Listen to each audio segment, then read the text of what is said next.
जय हिंद दोस्तों, कैसे हो आप सभी। मैं प्रीति सिंह एक बार फिर से स्वागत करती हूँ आप सभी का अपने चैनल ईपीएस बाय प्रीति सिंह पर। दोस्तों, आज से हम यूपी ट्रिपल एससी पैट की तैयारी शुरू करने जा रहे हैं। तैयारी शुरू करने से पहले दोस्तों क्या जरूरी होता है? सबसे पहले जरूरी होता है जिस भी एग्जाम की हम, चाहे वो यूपी ट्रिपल एससी पैट का एग्जाम हो, यूपीएससी का हो, पीसीएस का हो, या फिर कोई नेट जेआरएफ का या एसआई का, कोई भी एग्जाम हो, सबसे पहले जरूरी क्या होता है कि हम उसका सिलेबस जाने कि भाई सिलेबस में आखिरकार है क्या, हमें क्या पढ़ना है। क्योंकि जब हम सिलेबस नहीं देखते हैं ना, तो हम कहीं अनवांटेड चीज पढ़ लेते हैं जो हमें पढ़नी भी नहीं होती। तो उससे क्या होता है, हमारा टाइम चला जाता है और एंड में हमारी तैयारी अधूरी रह जाती है। फिर हम अंडर कॉन्फिडेंट हो जाते हैं कि यार तैयारी नहीं है, अब क्या होगा एग्जाम में। तो दोस्तों, सबसे पहले सबसे जरूरी क्या है कि हमें सिलेबस को अच्छे से जानना है। आज मैं आपको यूपी ट्रिपल एससी पैट का सिलेबस डिस्कस करने जा रही हूँ। आज सिलेबस डिस्कस करने के बाद कल से हम यूपी ट्रिपल एससी पैट की क्लासेस शुरू कर देंगे। सारा सिलेबस हम, ये जो हमारे कितने दिन बचे हैं ये एग्जाम के, अक्टूबर में हमारा यूपी ट्रिपल एससी पैट का एग्जाम है, तो मतलब 30 से 40 दिन बचे हैं। इसके बीच में हम 30 डेज में अपना पूरा यूपी ट्रिपल एससी पैट का सिलेबस पूरा कंप्लीट कर लेंगे। और जो हमारे बाकी 3 से 4 दिन बचेंगे उस पर हम दिन रात जमकर रिवीजन करेंगे, क्योंकि दोस्तों अल्टीमेटली रिवीजन ही हमारी की होती है। चलो दोस्तों, बिना टाइम व्यर्थ किए शुरू करते हैं आज का अपना टॉपिक, जो कि है, मैं पूरा आपको सिलेबस डिस्कस करूंगी यूपी ट्रिपल एससी पैट का। चलो तो दोस्तों शुरू करते हैं। दोस्तों, यूपी ट्रिपल एससी पैट का जो हमारा सन 2022 का एग्जाम है, आप सभी को पता होगा ये कब है हमारा, ये हमारा अक्टूबर में। अब दोस्तों, इसमें ये पेपर कितने नंबर का आता है और कितने क्वेश्चन होता है? दोस्तों, इसमें क्वेश्चन होता है, ये आता है 100 नंबर का, और इसमें क्वेश्चन भी होते हैं 100 क्वेश्चन नंबर 100। ठीक है। और हमें कितना टाइम मिलता है दोस्तों इसे करने में? इसे करने में हमें मिलते हैं पूरे 2 घंटे। और दोस्तों यकीन सीरियसली, ये एग्जाम ऐसा होता है, फैक्चुअल एग्जाम है। इसे ना हम 2 घंटे तो क्या, हम 1.5 घंटे में आराम से कंप्लीट कर लेते हैं। लेकिन उसके लिए क्या, हमें बहुत ज्यादा तैयारी करने की जरूरत है। जैसे कि मेरी तैयारी बहुत अच्छे से है, तो जब मैंने सिलेबस देखा ना यूपी ट्रिपल एससी पैट का, तो मुझे ये होगा कि यार ये एग्जाम तो हम ऐसे ही निकाल लेंगे। तो ऐसे ही कैसे निकालेंगे, वो जब आप मेरे साथ तैयारी करेंगे तो आपको भी पता चल जाएगा। चलो भी मैं सिलेबस बताती हूँ आपको। दोस्तों, इस एग्जाम में है पूरी टोटल 15 यूनिट। कितनी? 15 यूनिट। अब इसके मैं आपको टॉपिक बताने जा रही हूँ। पहला टॉपिक है हमारा इसमें भारतीय इतिहास। क्या है? भारतीय इतिहास, जो कि है 5 नंबर का। अब जो भारतीय इतिहास है, इससे इसको 2 पार्ट में डिवाइड किया गया है। पहला पार्ट है प्राचीन इतिहास, प्राचीन इतिहास, और दूसरा पार्ट है मध्यकालीन इतिहास। क्या है? मध्यकाल का इतिहास। दोस्तों, जो ये भारतीय इतिहास को है, इसमें 2 पार्ट में डिवाइड किया गया है। एक तो प्राचीन से, जैसे कि सिंधु घाटी सभ्यता है, बौद्ध धर्म, जैन धर्म, इन सब से क्वेश्चन बनेंगे। और मध्यकालीन में जैसे कि सल्तनत काल है, पूरा 1206 से लेके जो मध्यकाल का टाइम पीरियड है, वहां से क्वेश्चन बनेंगे। तो इससे जो भारतीय इतिहास है, टोटल बनेंगे हमारे 5 क्वेश्चन। अब मूव करते हैं अपने सेकंड यूनिट पर, जो कि आएगी हमारी भारतीय राष्ट्रीय आंदोलन से, मतलब इंडियन नेशनल मूवमेंट से। इसमें भी दोस्तों 5 क्वेश्चन बनेंगे। और भारतीय राष्ट्रीय आंदोलन में जिन जिन ने भाग लिया था, जैसे गांधी जी की बहुत महत्वपूर्ण भूमिका थी, उनसे क्वेश्चन बन सकते हैं। गांधी जी का तो दोस्तों ऐसा टॉपिक है, हर एग्जाम में क्वेश्चन आने हैं, चाहे वो एसएससी का हो, सीपीओ का हो, यूपीएसआई का हो, यूपीएससी का हो, यूपीपीसीएस का हो, या नेट में तो आते ही है। तो दोस्तों, गांधी का टॉपिक बहुत जरूरी हो जाता है। तो गांधी के बारे में आपको पूरी डिटेल पता होनी चाहिए। तो यहाँ से भारतीय राष्ट्रीय आंदोलन से यही आएंगे कि जिन्होंने नेशनल मूवमेंट में पार्ट लिया था, जैसे गांधी जी हो गए, सुभाष चंद्र बोस हो गए, इन सब के बारे में आएगा। हम मूव करते हैं अपने थर्ड टॉपिक पे। थर्ड थर्ड है इसमें भूगोल, ज्योग्राफी से काफी क्वेश्चन बनेंगे। तो काफी मतलब 5, इससे भी ये 5 नंबर का है, तो वैसे ही क्वेश्चन बनेंगे, 5 क्वेश्चन आएंगे। अब ज्योग्राफी को भी 2 पार्ट्स में, एक तो भारत का भूगोल, भारत का, और दूसरा आएगा अपना विश्व का। इसका आएगा विश्व का। अब दोस्तों, इसमें आएगा इसका भौतिक भूगोल। क्या आएगा? भौतिक भूगोल।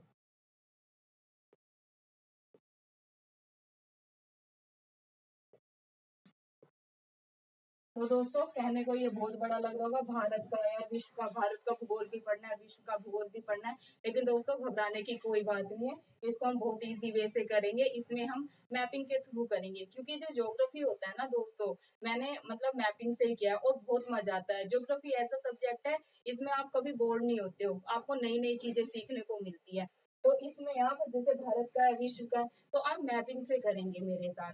मैपिंग से कैसे, जैसे कि हम इंडिया के मैप से कि भारत की नदियां कहाँ से शुरू हैं, कहाँ पर, जैसे भारत की नदियां हैं कौन कौन सी हैं और वो जाकर कहाँ पर गिरती हैं। तो आप सभी को पता होगा भारत की ज्यादातर नदियां बंगाल की खाड़ी में गिरती हैं, और जो कुछ एक दो नदियां वो गिरती है अरब सागर में। तो ये इतना डिफिकल्ट नहीं है, इसको करेंगे हम मैप के साथ, और ये भी हमारा ज्यादा नहीं, कम से कम 7-8 दिन में कवर हो जाएगा।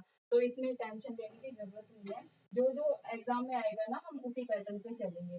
अब मूव करते हैं फोर्थ पे। फोर्थ में क्या है, भारतीय अर्थव्यवस्था, मतलब इंडियन इकोनॉमी से क्वेश्चन पूछे जाते हैं। इंडियन इकोनॉमी से कैसे, जैसे 5 ईयर प्लान से हो गया, और ये श्वेत क्रांति के जनक कौन है, ऐसे क्वेश्चन बनते हैं। तो इसमें भी फैक्चुअल चीजें पूछी जाती है, कुछ करंट से रिलेटेड पूछा जाएगा, तो इसको भी हम कवर करेंगे। अब मूव करते हैं फिफ्थ पे। अब फिफ्थ है हमारा भारतीय संविधान एवं लोक प्रशासन, Indian constitution and public administration. दोस्तों ये तो बहुत ही मजेदार सब्जेक्ट है, क्योंकि हम भारत में रह रहे हैं, तो भारत की शासन व्यवस्था कैसी है, भारतीय संविधान कैसा है, और लोक प्रशासन कैसा है हमारा, वो सब हमें पता होना चाहिए। ये हमारा मतलब कर्तव्य भी है कि हम भारत में रह रहे हैं, भारत के नागरिक हैं, तो उन सब के बारे में जाने। अब भारतीय संविधान में कैसे क्वेश्चन बनते हैं, जैसे भारतीय संविधान का निर्माण किसने किया, इसके संस्थापक कौन थे, और क्या नाम है, इसकी जो विशेषताएं हैं कि भारतीय संविधान कैसा है। तो जैसे हमें पता है भारतीय संविधान अर्थसंघात्मक है, और ये किसने कहा था, ये कहा था केसीबियर ने। और वास्तव में ही हमारा जो भारतीय संविधान है वो क्वासी फेडरल है, मतलब कि अर्धसंघात्मक है। इसमें कुछ केंद्र के पास पावर है और कुछ राज्य के पास पावर है। ये पूरा डिटेल में संघात्मक कैसे, अर्धसंघात्मक कैसे, ये मैं आपको डिटेल में जब अपनी क्लासेस लूंगी उनमें कवर करा दूंगी। और जैसे कि भारतीय संविधान की विशेषताओं से काफी क्वेश्चन पूछे जाते हैं। भारतीय संविधान की जैसे विशेषता क्या है, क्योंकि ये मतलब बहुत जरूरी हो जाता है, हम भारत में रह रहे हैं इसके बारे में जानना।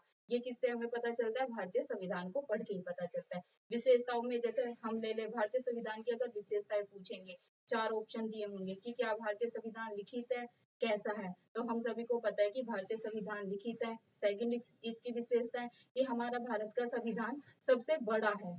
क्या है, हमारा भारत का संविधान सबसे बड़ा है। वैसे ही इसकी और भी विशेषताएं, जैसे कि ये कठोर के साथ लचीला भी है। तो ऐसी ही विशेषताएं इसकी काफी है, वो मैं आपको जब पूरा पॉलिटी कराऊंगी तो उसमें डिस्कस करूंगी। ठीक है, अब मूव करते हैं सिक्स पे। 6 यूनिट है इसकी सामान्य विज्ञान। अब दोस्तों सामान्य विज्ञान, जनरल साइंस, तो इसमें क्या पूछेंगे, इसमें तीनों साइंस आ जाएगी अपनी, फिजिक्स, केमिस्ट्री और बायो। देखो दोस्तों इसमें क्या, एक तो आर्ट्स बैकग्राउंड के बच्चे भी फॉर्म भरते हैं और कुछ साइंस से भी होते हैं। तो साइंस वालों के लिए ये यूनिट बहुत इजी है, लेकिन जैसे आर्ट्स बैकग्राउंड के, मैं भी आर्ट्स बैकग्राउंड से हूँ, तो उनको ना काफी डिफिकल्टी होती है, क्योंकि ये यूनिट अपने आप में बहुत बड़ी हो जाती है। पीसीबी मतलब फिजिक्स, केमिस्ट्री, बायोलॉजी, और ये तीनों से ही क्वेश्चन पूछे जाते हैं। लेकिन इसमें इतना डिटेल में जाने की जरूरत नहीं है, फैक्चुअल चीजें आती हैं तो वो हम अच्छे से कवर कर लेंगे। किस सोर्स से करेंगे वो भी मैं आपको अपनी किसी वीडियो में बताऊंगी। फिलहाल जिनका जैसे आर्ट्स बैकग्राउंड है उनको साइंस थोड़ा समझ में नहीं आती, तो यार कई बार ना रट के भी हो जाता है। हमें पीएचडी तो करनी नहीं है साइंस में, तो आप ना ये ऐसे भी कर सकते हो, मतलब जो चीजें डिमांड के अकॉर्डिंग हम चलेंगे, वो मैं आपको कैसे क्वेश्चन पूछे गए हैं, कैसे पूछे जा सकते हैं, वो सब करा दूंगी। तो डोंट वरी, साइंस में भी डरने की जरूरत नहीं है।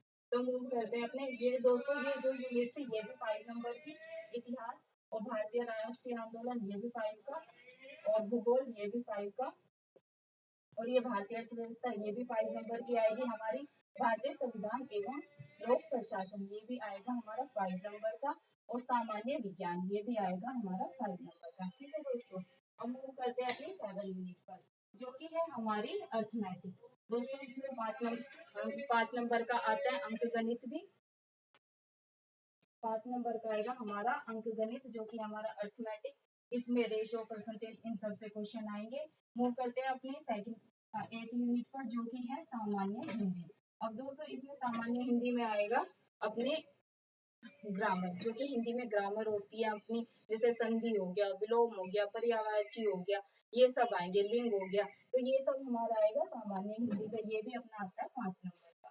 तो दोस्तों हम शुरू से ही जो बच्चे हिंदी मीडियम से, तो वो हिंदी तो पढ़ते आते हैं, एटलीस्ट 10th तक तो पढ़ते ही हैं, तो थोड़ा मेमोरी में होता है। तो अगर आप थोड़ा रिवीजन करेंगे ना, और वो मैं करा दूंगी आपको, डरने की जरूरत नहीं है।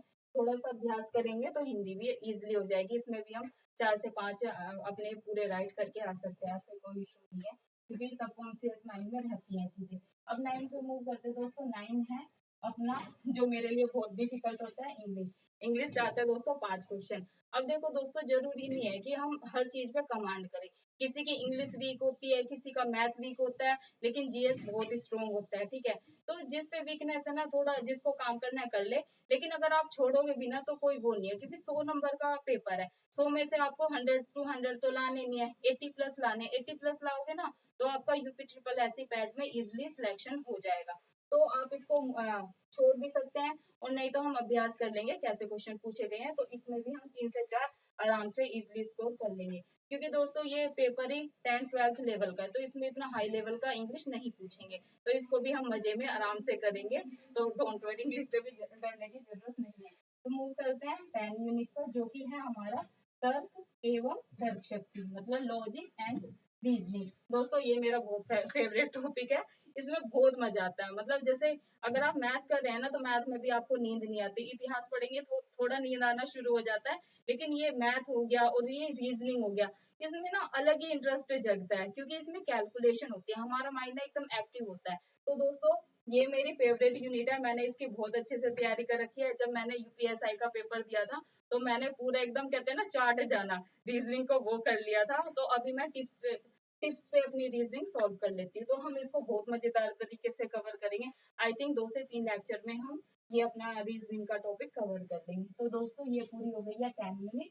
अब ये भी रीजनिंग से भी पूछते हैं 5 नंबर का, और इंग्लिश से भी 5 नंबर का। तो दोस्तों ये थे 5 5 नंबर की यूनिट हमारी, जो कि है 10। अब मूव करते हैं 11 पे। 11 है हमारा करंट अफेयर। दोस्तों सबसे बड़ा ना हेडेक बच्चों को करंट अफेयर में ही होता है, क्योंकि करंट अफेयर एक तो हमें भारत की पढ़नी है, और एक विश्व की भी पढ़नी है, कि विश्व में क्या घटित हो रहा है भारत में। लेकिन ये दोस्तों नंबर स्कोरिंग होता है, ये अपने होते हैं 10 नंबर के। अब दोस्तों एकदम से करंट अफेयर तैयार नहीं होता है, इसके लिए हमें रोज अभ्यास की जरूरत होती है। जिन मेरे दोस्तों ने मतलब शुरू से तैयारी शुरू कर रखी है, उनके लिए तो वेल एंड गुड, वो लगे रहे अपना रिवीजन करें। लेकिन जिन मेरे दोस्तों ने करंट अफेयर नहीं पढ़ा है, तो डरने की जरूरत नहीं है। मैं आपको पूरे करंट अफेयर कराऊंगी इसी 1 महीने के अंदर, क्योंकि यूपीएससी और पीसीएस में हम यही करते हैं, लास्ट में लाते हैं पीसी, स्पेशल पीसीएस के लिए। मैंने यूपी पीसीएस दिया था, तो उसमें हमने ऐसे ही किया था, 1 महीने की पूरी 1 महीने में लाके और उसको पूरा करंट अफेयर को किया था। तो हम करंट अफेयर कर लेंगे, उसमें कोई डरने की जरूरत नहीं है। करंट अफेयर में जैसे 10 क्वेश्चन आएंगे, तो हम इजिली 7 से 8 क्वेश्चन ऐसे तैयार कर लेंगे जो आने ही हैं। इतना अभ्यास हो जाता है, इतने टाइम से तैयारी कर रहे हैं, पढ़ते पढ़ते वो पता चल गया है क्या पढ़ना है क्या छोड़ना है, यही बहुत जरूरी होता है। मूव करते हैं अपने 12 यूनिट पे, जो कि है सामान्य जागरूकता, जनरल अवेयरनेस।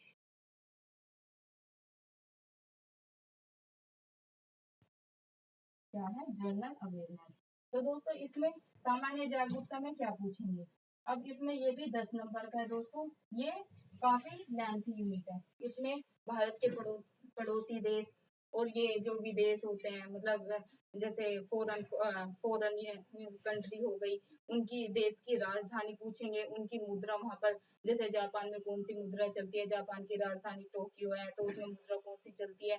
तो ऐसे जो भारत के आसपास के देश है ना, उनसे ज्यादा, और जो लेटेस्ट में जैसे यूक्रेन है, अभी यूक्रेन में जो युद्ध हुआ था, वो काफी चर्चा में था, तो उससे क्वेश्चन बनेगा ही। जनरल मतलब करंट अफेयर में भी बनेगा और ये इसमें भी बनेगा। तो दोस्तों ये जो जनरल अवेयरनेस है, इसमें ये काफी लेंथी यूनिट है, लेकिन बहुत ही मजे से करेंगे। इसमें भारतीय संविधान भी आ जाता है, भूगोल भी है थोड़ा। तो इसमें ऐसे मतलब जनरल अवेयरनेस, आपको जागरूकता होनी चाहिए हमारे देश में क्या हो रहा है, आसपास क्या घटित हो रहा है, और पहले क्या हुआ, नदियां, इन सब से क्वेश्चन आते हैं। तो मूव करते हैं अपने 13 यूनिट पर, जो कि है हिंदी अपठित गद्यांश। दोस्तों ये तो हम सबका फेवरेट टॉपिक है। 10th तक हिंदी पढ़ी है मजे में, और ये ऐसे अपठित गद्यांश पता नहीं कितने सॉल्व किए। तो इसको भी हम बहुत इजी वे में, इसको सॉल्व करने का बहुत इजी मेथड मैं आपको बताऊंगी, लेकिन जब हम हिंदी के अपठित गद्यांश करेंगे बहुत मजा आता है दोस्तों। और ये ऐसी यूनिट है ना, इसको आप अभ्यास से तो खैर होता ही है, मैंने अभ्यास करा है तो मैं आपको इजी वे में समझा दूंगी। इसमें पूरे चांस होते हैं भाई, 8 से 10 क्वेश्चन है ना, तो 8 से 9 तो आपके बन नहीं है, गलती नहीं होती है। कैसे सोल्व करेंगे वो मैं आपको जब तैयारी करवाऊंगी ना, कल से शुरू करूंगी तब बताऊंगी। चलो मूव करते हैं आज के 14 यूनिट पर, जो की है ग्राफ।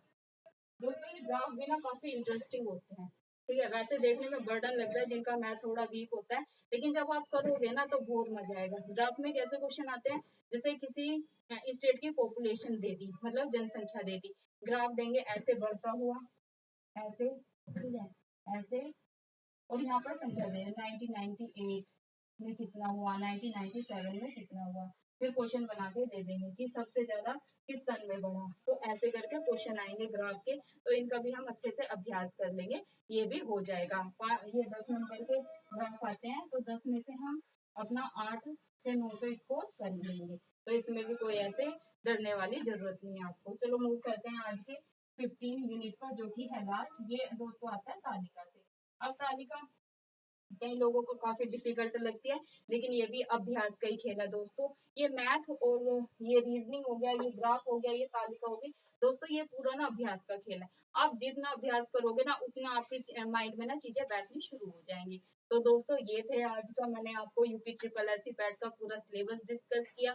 कल से हम अपनी क्लास कंटिन्यू कर देंगे। तो दोस्तों मुझे, आपको मैं ये नहीं बोलूंगी सब्सक्राइब करो, मैं आपसे ये रिक्वेस्ट करना चाहती हूँ कि अधिक से अधिक कमेंट करें। जिन मेरे दोस्त की तैयारी अच्छी है, जो पहले से तैयारी कर रहे हैं, वो तो अपनी रिवीजन कंटिन्यू रखे। और उनमें भी दोस्त कुछ ऐसे होंगे जिनमें किसी को दिक्कत होगी, ऐसा तो नहीं होता कि 100% सबको आता है, किसी ना किसी को किसी ना किसी में दिक्कत जरूर होती है। तो वो भी कमेंट करके बताए कि मैम आप पहले ये यूनिट कराओ। ये ना देखो दोस्तों, आप ही बताना मुझे कमेंट करके कि हम पहले इतिहास शुरू करें, भूगोल शुरू करें, या भारतीय अर्थव्यवस्था शुरू करें, या पॉलिटी शुरू करें। देखो मेरी कमांड इनमें से ऑलमोस्ट सभी सब्जेक्ट में, जो आप बोलोगे ना मैं वो शुरू करा दूंगी कल से। तो अगर आप चाहते हैं मैं कल से अपनी क्लासेस कंटिन्यू करूं, तो दोस्तों अधिक से अधिक कमेंट करके मुझे बताना। तो जब तक के लिए मिलते हैं फिर आपको कल अपनी यूनिट के साथ।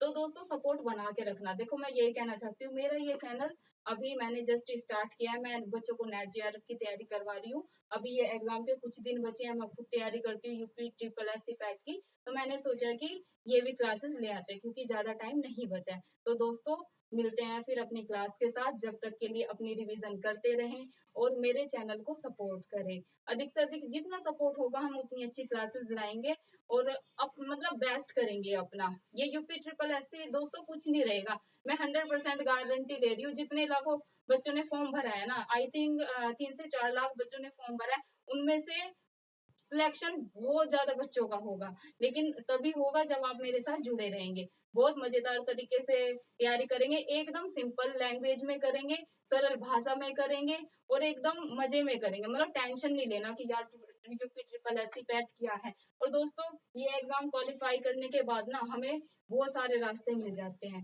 ठीक है। तो वो रास्ते क्या है, इसे पास करने, UP triple S C PET को पास करने से हमें कौन सी जॉब मिलती है, वो मैं आपको कल बताऊंगी अपनी वीडियो में। तो तब तक दोस्तों अपना ख्याल रखें, रिवीजन करते रहे, पढ़ाई करते रहें, और खुश रहें, अपनी फैमिली को खुश रखें। और मतलब पढ़ाई को ना इंजॉय होके करें, एकदम बर्डन नहीं लेना कि क्या है क्या नहीं। इंजॉय होके करोगे ना तो बर्डन नहीं होगा, और आप अपना बेस्ट देंगे। ऑल द बेस्ट दोस्तों, मिलते हैं कल। जय हिंद, जय भारत।